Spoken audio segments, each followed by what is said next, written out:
सबसे पहले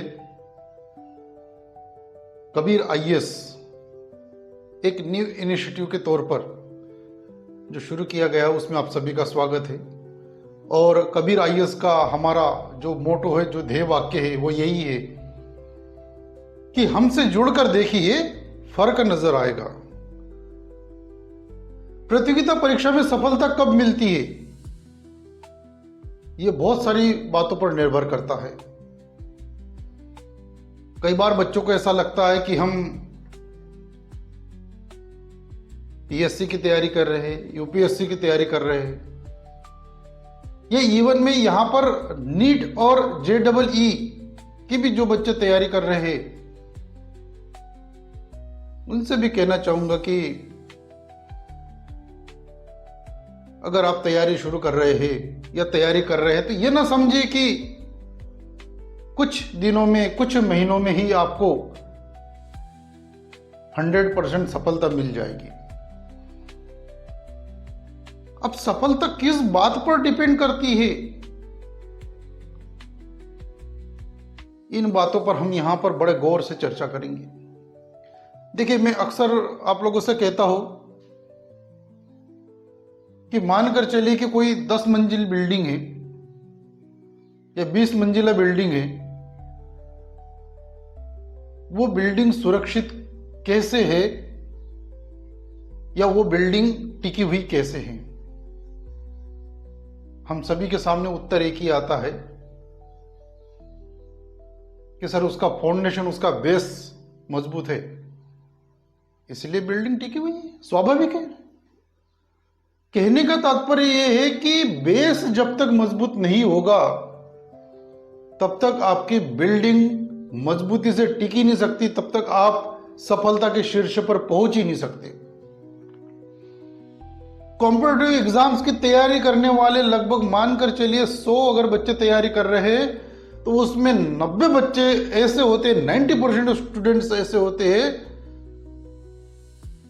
जिनका बेस, जिनका बैकग्राउंड उतना मजबूत नहीं होता। केवल कुछ ही चुनिंदा बच्चे ऐसे होते हैं, जैसे जो कुछ बच्चे ऐसे होते हैं जो यूपीएससी की तैयारी कर रहे और जिनके पेरेंट्स ऑलरेडी प्रशासक के तौर पर जॉब कर रहे हैं या ऑलरेडी यूपीएससी पीएससी में सिलेक्टेड हो चुके हैं।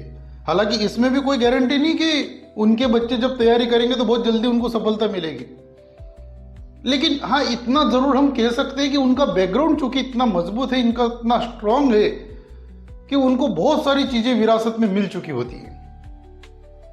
ठीक ऐसे कैसे अगर देखिए आप, तो जो इंजीनियर्स होते हैं उनके बच्चों को एक बैकग्राउंड मिलता है कि हाँ, इंजीनियरिंग बैकग्राउंड होता कैसे है, इंजीनियरिंग की फील्ड होती कैसे। ठीक इसी तरह अगर मेडिकल में डॉक्टर को देखा जाए तो उनके बच्चों को ऑलरेडी इतना सारा नॉलेज हो जाता है कि मेडिकल की फील्ड से वो आधे परिचित हो जाते हैं। तो ऐसे बच्चों को सफलता मिलना थोड़ा सा आसान हो जाता है।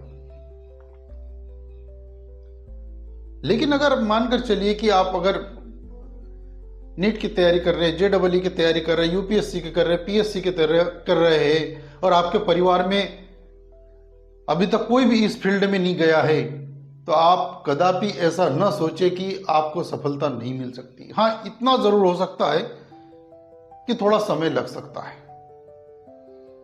तो सबसे पहले इंपॉर्टेंट चीज है कि आप जिस चीज की तैयारी कर रहे हैं उसका बेस, उसका फाउंडेशन अच्छा मजबूत करें।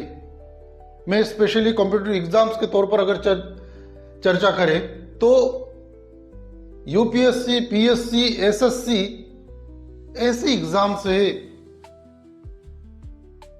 जिसमें आपका ग्रेजुएशन एक अलग चीज है और इन चीजों की, इन कॉम्पिटिटिव एग्जाम्स की तैयारी करना एक अलग चीज है। यहां पर आपको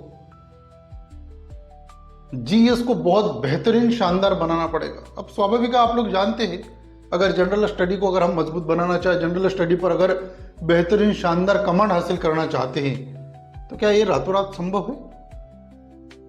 इसके लिए समय लगता है, आपको समय देना पड़ेगा, आपको बहुत सारी किताबें पढ़नी पड़ेगी, बहुत सारे नोट्स पढ़ने पड़ेंगे, खुद के नोट्स बनाने पड़ेंगे और तब कहीं चल के धीरे धीरे धीरे धीरे धीरे आपके अंदर वो नॉलेज उतरता जाएगा और आप उस फील्ड के एक तरह से ज्ञाता बन जाओगे।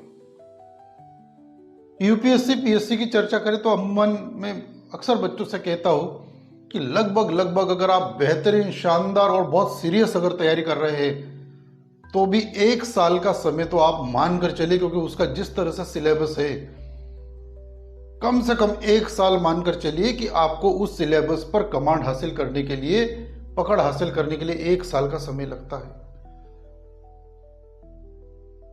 आपको बहुत सारी चीजें पढ़नी पड़ेगी। हो सकता है आपका ग्रेजुएशन इंजीनियरिंग से रहा हो सकता है आपने बीबीए किया हो, बीसीए किया हो, या हो सकता है लॉ किया हो और एकदम आप सिविल सर्विसेज की तैयारी कर रहे हैं। तो इन सारी चीजों को पढ़ने में, उनमें तैयारी करने में आपको समय लगता है।